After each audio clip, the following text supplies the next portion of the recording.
এটি ফয়েজ সি ওয়ার্ল্ডের বোট স্টেশনের সুদর্শন কিছু চেয়ার রেখেছেন। যাত্রীরা বসবেন, বোট আসলে উঠবেন বোটে। আমরাও বোটের জন্য অপেক্ষা করছি, সাথে থাকুন।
এটি আসলে বিনোদনের একটি একেবারে চরম বিনোদন।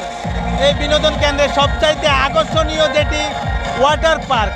এই ওয়াটার পার্কের জলকেলিতে মেতে উঠেছে ঈদ উপলক্ষে দর্শনার্থীরা। চট্টগ্রামের ফয়েজ লেকের সবচাইতে আকর্ষণীয় বিনোদন কেন্দ্রের মধ্যে এটি হচ্ছে যে আকর্ষণীয় বিনোদন স্পট। জলকেলিতে মেতে উঠেছে বয়োজ্যেষ্ঠ, বৃদ্ধ, জওয়ান, বুড়া সবাই আমরা দেখতে পাচ্ছি। এখানে সবাই আনন্দে মেতে উঠেছে। বিনোদনের সর্বশেষ আপনাদের সাথে দেখানোর চেষ্টা করব, আমাদের সাথে থাকুন।